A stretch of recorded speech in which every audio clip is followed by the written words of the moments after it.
Paulo, ele tinha um currículo onde ele mostra de onde que ele vinha. Filipenses capítulo 3, a partir do 5, ele fala, se alguém podia confiar em si mesmo, esse alguém era eu. Vamos ver se é isso que está escrito. O 4, por favor, só para ele. Ainda que também podia confiar na carne.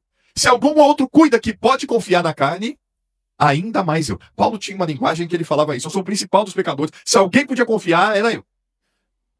Mas, tá certo, Deus permitiu ele falar isso porque ele era mesmo. Deus usou esse homem como exemplo. E com certeza, porque está escrito, que não tinha ninguém que podia falar assim, eu confio em mim e no que eu sou. Tá? E aí, o que ele era? Circuncidado ao 8º dia, da linhagem de Israel. Tá vendo? É esse povo que eu acabei de falar para vocês. De qual tribo que ele fazia parte? Entre as 12. A tribo de Benjamim. É aquela que ficou fiel junto com Judá na separação das tribos. As 10 tribos foram para o norte e só Judá e Benjamim ficaram juntas. Por isso que são chamados de judeus até hoje. Tá? Ele era desta tribo, de Benjamim. Hebreu de hebreus. O judeu, ele tem uma noção de família. Bom, eles têm quantos anos de história? Quantos anos que tem o povo hebreu, ou o povo judeu, quantos anos eles têm de história? Desde lá do deserto, desse momento do povo descendo de Jerusalém. Quanto tempo eles têm? Eu vou falar para vocês mais ou menos, tá? Até Jesus, estamos falando de uma história entre 1500 e 2000 anos antes de Jesus, lá no deserto. Aí você soma com mais 2000 anos até agora. Em torno de 4000 anos eles têm de história. Qual é o tempo da nossa história aqui no Brasil? 500 e pouco. Eu acho que comparar isso com 4000 anos de história, mas ele era da Hebreu de Hebreus, ele conhecia a linhagem dele. Para quem está ouvindo isso, que é um judeu, ele fala, eu sei o que é ser um hebreu de Hebreus. Eu sei o que é ser um fariseu, e segundo a lei, ele era fariseu. O fariseu, ele tinha um alto posto religioso, ele conhecia muito a Bíblia. Ele foi ensinado aos pés de quem? Quem chama? O homem que ele aprendeu, desde pequenininho. Gamaliel.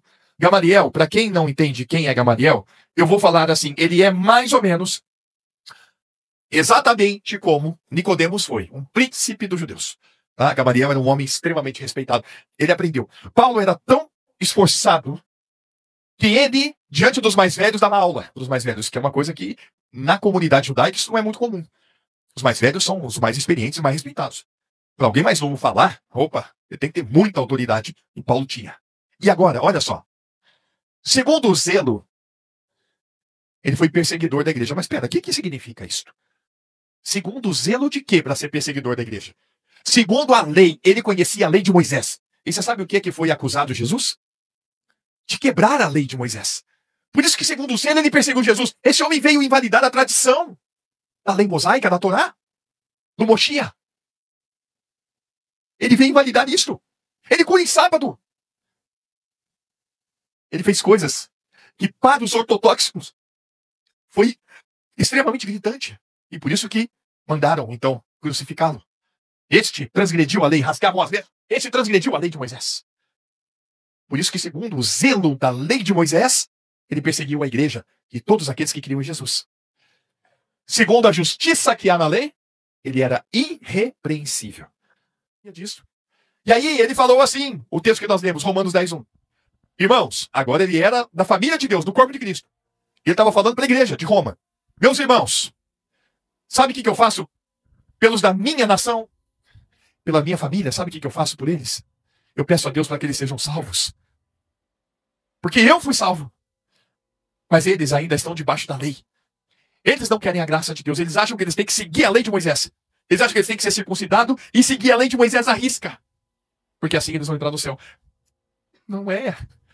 Você precisa nascer de novo para entrar no céu. Por isso que ele vai falar depois no verso 2. Porque eles dão testemunho de que eles têm zelo de Deus. Mas eles não têm entendimento. Adianta ser zeloso das coisas de Deus? E você não tem entendimento de saber que...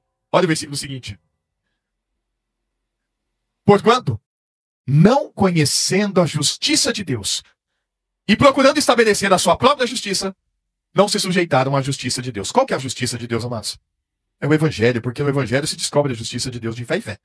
Agora é isso que ele fala no verso 4. Porque o fim da lei é Cristo, para a justiça de todo aquele que crê. Então você precisa estar em Cristo. Como é que faz para estar em Cristo?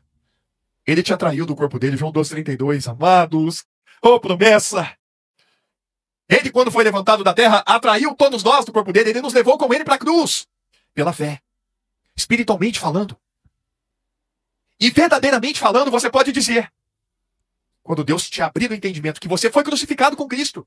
Está lá em Romanos 6,6. Sabendo isto, que o velho homem, eu era um velho homem, fui crucificado com ele. Para quê?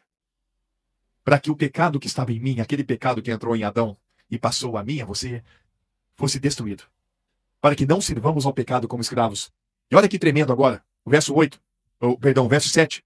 Porquanto quem morreu está justificado do pecado, está liberto. Quem é este? Versículo 8, ora, se já morremos com Cristo. Eu estava lá, você estava lá. Aleluia. É isso que nós temos que pregar sempre.